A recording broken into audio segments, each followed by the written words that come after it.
দর্শক, আমি এখন যেই হোটেলটার সামনে দাঁড়ায় রয়েছি, এই হোটেলটায় আসলে গরমের দিনগুলোতে টুরিস্টরা এত পরিমাণে আহে।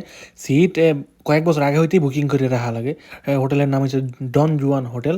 সাগরের পাড়ে দাঁড়তে দাঁড়তে হঠাৎ করে হোটেলটা চোখের সামনে পড়ে গেল, আর দেখে মনে হইলো যে কিছুদিন আগে এই জায়গায় এত পরিমাণে মানুষ থাকতো। সামনে কিন্তু রাস্তা পারাপার লেগে আলাদা জায়গা করে দিয়েছে, মানে হোটেলটার সামনেই একটা রাস্তার উপর দিয়ে আর কি দাগটা না, যেদিকে দিয়ে রাস্তা পারাপার হইবে, কারণ এত পরিমাণে মানুষ এটার মধ্যে থাকে, যার কারণে আর কি এই ধরনের জায়গাগুলোতে এরকম জেব্রা ক্রসিং বা রাস্তার মধ্যে দিয়ে মানুষ যাতে পারাপার হইতে পারে এরকম সিগন্যাল দাগ টানা উচিত সবসময়, যেইটা এই জায়গা আছে। বর্তমানে হোটেলটা একদমই বন্ধ, তারপরে ভিতরে বাতি ঠাতি আছে, তারপরে সামনেও বাতি আছে, হোটেলের নাম লেখা আছে, হোটেলটা 4 স্টার হোটেল। সামনে গরমের দিনগুলোতে বেশ ভালো সিকিউরিটি থাকে, যখন আর কি হোটেলটা খুলবে কয়েকজন করে এই জায়গায় দাঁড়াই থাকে, তাদের কাছে জিজ্ঞেস করে তারপরে আসলে ভিতরে ঢুকতে হয়, ভিতর তখন বাইরে হয়। বিশাল পার্কিং আছে ভিতরে। আসলে হোটেলটা অনেক বড় একটা হোটেল, অনেক বড়। কয়তলা আমি ঠিক আসলে গুনিয়া কইতে পারতেছি না রাতের বেলা, কিন্তু অনেক বড় একটা হোটেল। দূরের তন দেখলেই কম যায় যে এইটাই সেই হোটেল।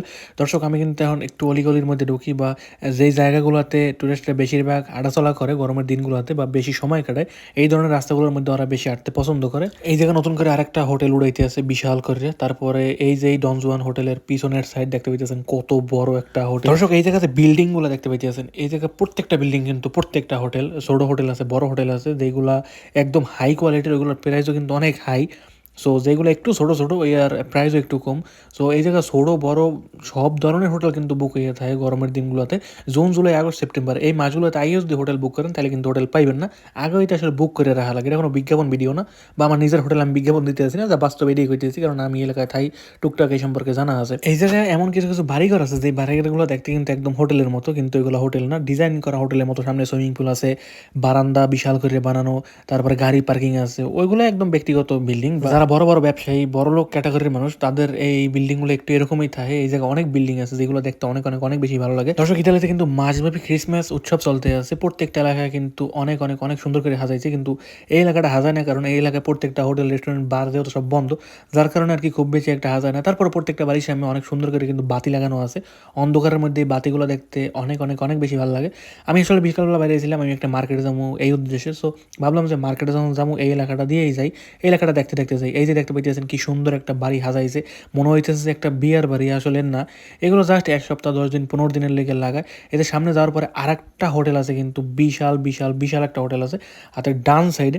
সো এই জায়গায় গেলে কিন্তু স্পা করার অপশন আছে, শরীর গাও চাইলে কিন্তু মেসেজ করাইতে পারেন, ত্বকের বিভিন্ন রকমের সেবা করাইতে পারেন, আরও অনেক রকমের সার্ভিস কিন্তু এই যে হোটেলটা আছে এই জায়গায় কিন্তু উপস্থিত। আর বর্তমানে এই হোটেলটা একদম খোলা আছে, কয়েকজন মানুষও দেখছিলাম আড়াচলা করতে আছে, রিসেপশনে কয়েকজন বইয়াও আছিল। দর্শক, এখন আমি যে হোটেলটার সামনে আছি, এই হোটেলটা যদি একটু দেখাই, কেউ বিশ্বাসই করবে না যে এটা একটা হোটেল। দেখে মনে হইতেছে যে এই জায়গা কোনো একটা শ্মশান ঘাটের মতন দেখা যাইতেছে, কোনো একটা জায়গা, যেই জায়গায় গত কয়েকশো বছরে মনে হয় কোনো একজন মানুষ ঢুকিয়ে দেখে নাই। দেখেন কি অবস্থা হয়ে গেছে, রাস্তার মধ্যে পাতা পোতা হইয়ে একদম আউলেই জাউলেই গেছে, কিন্তু কোনো পরিষ্কার করে রাখে না। আর হোটেলের সামনে হোটেলের নাম দেওয়া আছে হোটেল পিরামিডে। এই জায়গা ওদের জিমেল অ্যাকাউন্ট, ফোন নাম্বার দেওয়া আছে। যদি কারো কোনো কারণে প্রয়োজন হয়, ওদের এই জিমেল, ওদের এই ফোন নাম্বারে ফোন করলেই ওদের পাওয়া যাবে। দর্শক, আমি কিন্তু আমার ইলেকট্রিক সাইকেল নিয়ে একদম সাগরের পাড়ে এসে পড়ছি।